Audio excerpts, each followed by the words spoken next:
നമസ്കാരം. മലയാളി വാർത്ത ഇൻസൈഡിലേക്ക് സ്വാഗതം. ഇന്ത്യ നടത്തിയത് പ്രിസിഷൻ അറ്റാക്ക് എന്ന് വിദേശകാര്യ സെക്രട്ടറി വിക്രം മിശ്രി. ഒരുപാട് ഭീകരാക്രമണങ്ങൾ ഇന്ത്യ നേരിട്ടു. ജമ്മു കാശ്മീരിൽ സമാധാനം തിരിച്ചെത്തിയത് തിരിച്ചറിഞ്ഞ ഭീകരർ അതിനെ തകർക്കാനാണ് ഭീകരാക്രമണം നടത്തിയത്. സമാധാനം തിരികെ എത്തിയാൽ അതിർത്തി കടന്നുള്ള ഭീകരവാദത്തിന് തിരിച്ചടിയാകും എന്ന് ഭീകര കേന്ദ്രങ്ങൾ മനസ്സിലാക്കി. ഇന്ത്യയുടെ സാമുദായിക സൗഹാർദ്ദം തകർക്കുക കൂടി ഭീകരർ ലക്ഷ്യമിട്ടു. ഓപ്പറേഷൻ സിന്ദൂറിന്റെ ഭാഗമായി നടത്തിയ വാർത്താ സമ്മേളനത്തിലാണ് വിക്രം മിശ്രി പലതും തുറന്നു പറഞ്ഞത്. Colonel Sofiya Qureshi, wing commander Vyomika Singh എന്നിവർക്കൊപ്പം വിക്രം മിശ്രി വാർത്താ സമ്മേളനത്തിൽ ചിലതൊക്കെ തുറന്നു പറഞ്ഞു. രാജ്യം ഈ നൂറ്റാണ്ടിൽ നേരിട്ട ഭീകരാക്രമണങ്ങളുടെ വിശദാംശങ്ങൾ അടങ്ങിയ വീഡിയോ ആദ്യം മാധ്യമപ്രവർത്തകർക്ക് മുന്നിൽ പ്രദർശിപ്പിച്ചുകൊണ്ടായിരുന്നു ആ പത്രസമ്മേളനം അവർ തുടങ്ങിയത്. പഹൽഗാം ഭീകരാക്രമണം നടന്ന് 14 ദിവസങ്ങൾ പിന്നിട്ടു. എന്നിട്ടും ഭീകരർക്കെതിരെ ചെറുവിരൽ പാകിസ്ഥാൻ അനക്കിയില്ല. ഒടുവിൽ ഇന്ത്യ തിരിച്ചടിക്കാൻ തീരുമാനിച്ചു. പഹൽഗാമിൽ കൊല്ലപ്പെട്ടവരുടെ കുടുംബങ്ങളുടെ മറുപടിയാണ് ഓപ്പറേഷൻ സിന്ദൂറിലൂടെ ഇന്ത്യ നടപ്പാക്കിയത്. 9 ഭീകര കേന്ദ്രങ്ങൾ നമ്മൾ തകർത്തു. കഴിഞ്ഞ 3 പതിറ്റാണ്ടുകളായി ഭീകര കേന്ദ്രങ്ങൾ പാകിസ്ഥാൻ വളർത്തിയെടുക്കുന്നു.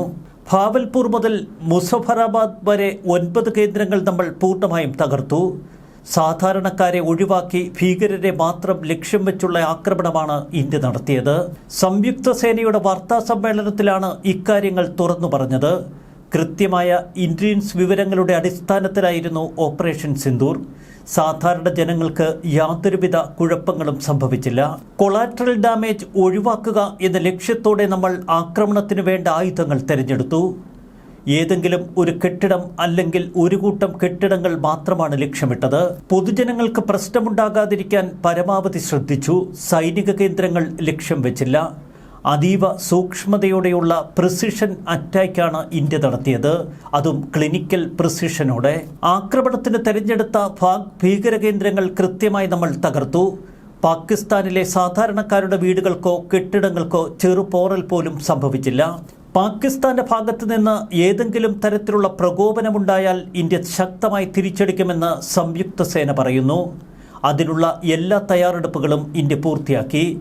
പാകിസ്ഥാനി മിസ് അഡ്വഞ്ചേഴ്സ് എന്ന വാക്കാണ് പാക് പ്രകോപനത്തെക്കുറിച്ച് വിംഗ് കമാൻഡർ വ്യോമിക സിംഗ് പറഞ്ഞത്.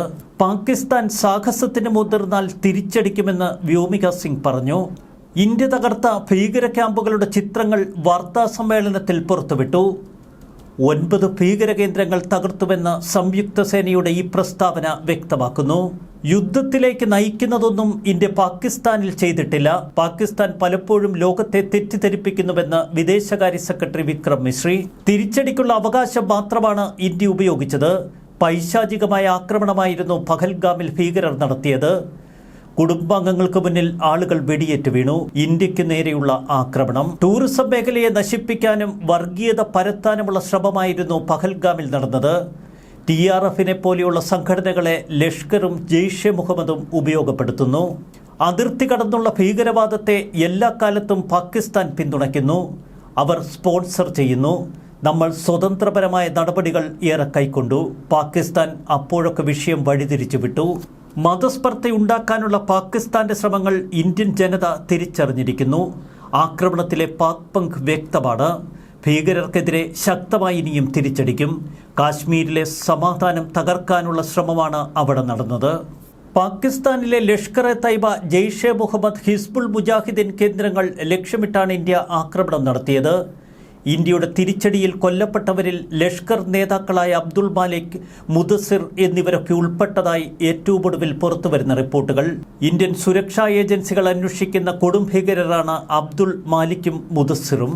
ലഷ്കർ കേന്ദ്രമായ പാകിസ്ഥാനിലെ മുരിഡ്കയിലെ മർക്കസ് തൊയ്ബയ്ക്ക് നേരെ ഇന്ത്യ നടത്തിയ ആക്രമണത്തിലാണ് ഇരുവരും കൊല്ലപ്പെട്ടത്. 70-ലധികം ഭീകരർ കൊല്ലപ്പെട്ടുവെന്ന് സ്ഥിരീകരിക്കുന്ന വാർത്തകൾ ഏറ്റവും ഒടുവിൽ പുറത്തുവരുന്നു. ഇന്ത്യക്കെതിരായ കൂടുതൽ ആക്രമണങ്ങൾക്ക് ഭീകരർ പദ്ധതിയിടുന്നു എന്ന് ഇന്ത്യയുടെ ഇന്റലിജൻസ് വൃത്തങ്ങൾ സൂചന നൽകി. അത് തടയാൻ ഇന്ത്യ നിർബന്ധിതരായി. ഇന്ന് രാവിലെ അതിർത്തി കടന്നുള്ള ഭീകരതയെ തടയാനുള്ള അവകാശം ഇന്ത്യ ഉപയോഗിച്ചു. ഞങ്ങളുടെ നടപടികൾ കൃത്യവും വ്യാപനം കുറഞ്ഞതും ഉത്തരവാദിത്വത്തോടു കൂടിയതുമാണ്. തീവ്രവാദികളുടെ അടിസ്ഥാന സൗകര്യങ്ങൾ തകർക്കുന്നതിൽ ഇന്ത്യൻ സൈന്യം ശ്രദ്ധ കേന്ദ്രീകരിച്ചു. വിക്രം മിശ്രയുടെ വാക്കുകൾ കൃത്യതയോടെയുള്ളത്. പഹൽഗാം ആക്രമണത്തിന്റെ കുറ്റവാളികളെയും ആസൂത്രകരെയും നിയമത്തിനു മുന്നിൽ കൊണ്ടുവരേണ്ടത് അനിവാര്യമാണ്. പഹൽഗാമിലെ ആക്രമണം അങ്ങേയറ്റം ക്രൂരമായിരുന്നു. ഇരകളിൽ ഭൂരിഭാഗവും കൊല്ലപ്പെട്ടത് പോയിന്റ് ബ്ലാങ്കിൽ, കുടുംബത്തിന് മുന്നിൽ വെച്ച്. കൊലപാതക രീതി കുടുംബാംഗങ്ങളെ മാനസികമായി തളർത്തി. പഹൽഗാം ആക്രമണത്തിന്റെ ഉത്തരവാദിത്വം ഏറ്റെടുത്ത റെസിസ്റ്റൻസ് ഫ്രണ്ട് എന്ന ഗ്രൂപ്പിന് ലഷ്കർ എ തൈബയുമായി നേരിട്ട് ബന്ധമുണ്ട്. തന്ത്രപരമായ ദൃഢനിശ്ചയമായിരുന്നു ഓപ്പറേഷൻ സിന്ദൂർ എന്ന് ഇന്ത്യ വ്യക്തമാക്കി. ലോകരാജ്യങ്ങൾ ഇന്ത്യയോടും പാകിസ്ഥാനോടും സംയമനം ആവശ്യപ്പെടുന്നു. എന്നാൽ സ്വയം പ്രതിരോധിക്കാനുള്ള ഇന്ത്യയുടെ അവകാശത്തിന് പൂർണ്ണ പിന്തുണയാണ് ലോകം നൽകുന്നത്. ലക്ഷ്യമിട്ട സ്ഥലങ്ങളൊക്കെ വളരെ കാലമായി ഇന്ത്യയുടെ ഇന്റലിജൻസ് സംവിധാനങ്ങൾ നിരീക്ഷിച്ചു വരുന്നവ. തീവ്രവാദി ഘടകങ്ങൾക്ക് അഭയം നൽകുന്ന കേന്ദ്രങ്ങൾ ഒടുവിൽ ഇന്ത്യ തകർത്തെറിഞ്ഞു. ഉപഗ്രഹ നിരീക്ഷണം, മനുഷ്യബുദ്ധി, ലഷ്കർ തോയ്ബ, ജെയ്ഷെ മുഹമ്മദ് തുടങ്ങിയ ഗ്രൂപ്പുകളുമായി ബന്ധപ്പെട്ട പ്രത്യേക കെട്ടിടങ്ങളെയും സംയുക്തങ്ങളെയും തിരിച്ചറിയുന്ന ഇന്റർസെപ്റ്റഡ് ആശയവിനിമയം എന്നിവയിലൂടെ സങ്കീർണമായ ഒരു സംവിധാനമാണ് ഇന്ത്യ മുന്നോട്ട് നീക്കിയത്. മുൻകാല പ്രതികരണങ്ങളിൽ നിന്നേറെ വ്യത്യസ്തമാണ് ഓപ്പറേഷൻ സിന്ദൂർ. വിപുലമായ ചുവടുവയ്പ്പാണ് അതിനുവേണ്ടി ഇന്ത്യ നടത്തിയത്. ഏറെ കൃത്യതയോടെയുള്ള ആക്രമണം, ഏറ്റവും ഉയർന്ന കൃത്യതയുള്ള സ്റ്റാൻഡ് ഓഫ് ആയുധങ്ങളുടെ ഉപയോഗം, ഒപ്പം കുറഞ്ഞ കൊളാട്രൽ കേടുപാടുകൾ, ഉദ്ദേശിച്ച ലക്ഷ്യങ്ങളിൽ ശസ്ത്രക്രിയ സമാനമായ ആക്രമണ ബുദ്ധി. പ്രവർത്തനം ഏറെ വേഗത്തിലായിരുന്നു. 1 മണിക്കൂറിനുള്ളിൽ എല്ലാ മിസൈലുകളും അവയുടെ നിശ്ചിത ലക്ഷ്യങ്ങളിൽ കൃത്യമായി പതിച്ചു. ഡ്രോണുകളിൽ നിന്നുള്ള തത്സമയ ദൃശ്യങ്ങൾ ലക്ഷ്യ സൗകര്യങ്ങളുടെ കൃത്യമായ നാശം സ്ഥിരീകരിച്ചു. ലക്ഷ്യമിട്ട എല്ലാ കേന്ദ്രങ്ങളും തങ്ങൾ ശ്രദ്ധാപൂർവം പരിശോധിച്ചുറപ്പിച്ചവയാണ് എന്ന് ഇന്ത്യ വ്യക്തമാക്കി. അതുകൊണ്ട് തന്നെ പാകിസ്ഥാന് തിരിച്ചടിക്കാനുള്ള യാതൊരുവിധ അവകാശങ്ങളുമില്ല.